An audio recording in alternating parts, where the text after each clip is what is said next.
Hey everybody, Christina, Cory, and I had a conversation about Matchbox 20, which led to this conversation about television. Naturally. So check this out. So for me, and this is where I'm kind of goofy, because we have so many sports packages and shit that 9 times out of 10, if I'm in front of the TV, there's a game on. But the wife and I have the stuff we watch together and everything, and she is more so like, we wouldn't even have, when we met, she had Netflix, Hulu, Amazon, Prime, all that shit. So the main reason why that's even a thing at the house is because she had already had it. She went with the wave, and rightly so. The only time, I'll just put it this way, the only time that I am typically on Netflix is if I am looking for something in particular, which usually ends up being either something she tells me about or whatever, or like the most recent thing, for example, was, I think it was about a month ago when the Night Stalker documentary came out. Holy shit. Because I'm like very much, I'm a horror movie nerd. I love fucking serial killers and shit. Like, and not in like a fucking weird way, like I'm going to go out and fucking be one. But I just, the way these people, the way somebody gets to that point is just fascinating to me. And that might sound fucking weird. Justin, I hope you know me well enough to know that I'm not going to be a murderer. Like, that's not me. But I'm fascinated by the shit. So when I found out they're going to have this documentary, 4 parts on Richard Ramirez, I went, oh shit. My brother-in-law actually told me about it. And I was like, oh, okay. So, I come home from work and I found out about it on a Friday.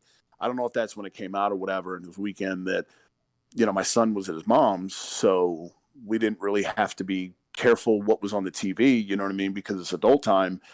And so come home, and that was like the first thing I wanted. I was like, all day long, I heard about this thing at like 10 o'clock in the morning, and I was just like, holy shit. It was like when the Bundy tapes came out a couple years ago. It's like, oh, Night Stalker, Night Stalker, Night Stalker. So come home, like, hey, let's order pizza, watch this thing, whatever. And I did not know, I had not been on Netflix for so long prior to that when I pulled up the menu, it was completely different. Like, it was, I didn't even have to look for it, because they have like the top 10 trending things in the States or whatever. And, like when I first pulled up Netflix, that was basically the first thing that came up, and it was like playing the trailer in the background. So I didn't even have to fucking look. But again, I think that's more so because I'm not, like, admittedly, I'm not on Netflix a lot. It's not my primary source of when I'm able to sit down and kind of relax and binge for a few hours or whatever. That's not the first place I usually go. You know what I mean? Mm-hmm. If I'm doing that, the first place I go is usually, if there's not a game on, I like Amazon Prime, because they have all the old seasons, the Robert Stack episodes of Unsolved Mysteries, and I fucking love that shit. It's such a time warp. My parents watched that shit when I was growing up. I love the theme song. It is so fucking dope. And I just love that dude's voice. Like, I wish if he wasn't dead, he could narrate my life. Like, I love Robert Stack's voice. It's amazing. And, it's kind of along similar, murder, creepy shit, whatever. So that's if I've got like 2-3 hours to kill, there's nothing else on. And I know, like, okay, I really don't want to waste time looking for something. That's where I go. But that's how I'm with Netflix anyway. But I know I'm in the minority there. What about you, Christina? Are you a searcher, or do you just go with what you know?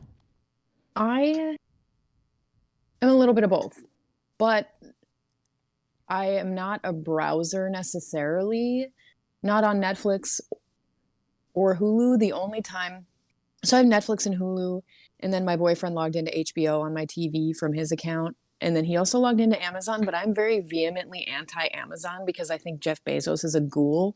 Completely agree. Agreed. Yep. So I try not to use it if I can help it. But for Hulu, I have the live package. So I watch sports on Hulu.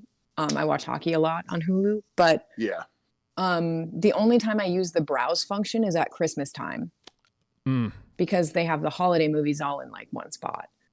But otherwise, with like Netflix, it's usually me rewatching stuff I've already watched, or whatever's in my like continue watching, like you had said. Like if Adam like put something in my continue watching or my list, then I'm more likely to watch it. Otherwise, I'll just rewatch The Last Kingdom for like the 5th time. But like, I don't know, with Netflix, it's like that, where I just kind of rewatch things that I've watched before. Hulu's kind of the same, where like it's got One Tree Hill and Friday Night Lights on it, and I love both of those things. And Lost is on it, and I love that as well. So I rewatch shows, and I think there's a reason I do that. So I think it has less to do with like the functionality of the app itself and like the site itself, because I have a Roku TV, so I just use the app for it. But I think it has less to do with the functionality and more to do with my attention span. So like with Grey's, I couldn't do anything else when I was watching Grey's because I would miss things. Yeah. And same with Walking Dead. I have to be done with everything for the day in order to watch Walking Dead now that I'm in parts I haven't seen before, because I don't want to miss anything. And that's a show that you can't miss stuff. Same with Sons, like you were talking about, Cory. It's like certain shows like that you need to pay attention to. So that's why I kind of find myself going back and just watching stuff I've already watched, like One Tree Hill, which I've seen literally like 10 times, or Friday Night Lights I've seen 3 times, or The Last Kingdom, like I said, or Stranger Things I've seen a bunch of times. And like Vampire Diaries, which sucks a lot, but I enjoy it. It's like stuff like that I've just already seen that I'll watch over and over again. Parks and Recreation, because usually oh my God, I love that show.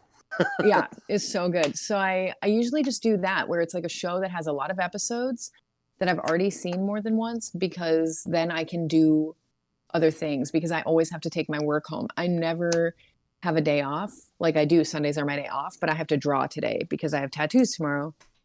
So every single day when I go home, I have to draw tattoos for the next day. So if I'm trying to draw a design and I'm watching a show that I haven't seen yet, I skimp out on one of the 2 things. So my drawing doesn't get my full attention, or the show doesn't get my full attention. And so that's kind of why I revisit shows a lot, is more because it takes less mental energy and I don't have to focus as much. Television habits, man. I bet you didn't know you needed that conversation, but you did. And if you'd like to hear the rest of it, it's on After the Fact number 69. You can get that by going to patreon.com/ohhijustin. $1 a month gets you in the door. And if you'd like to hear our conversation on Matchbox 20, you're on the feed. Just go forward one, man. That's simple. And we are available on all podcast platforms.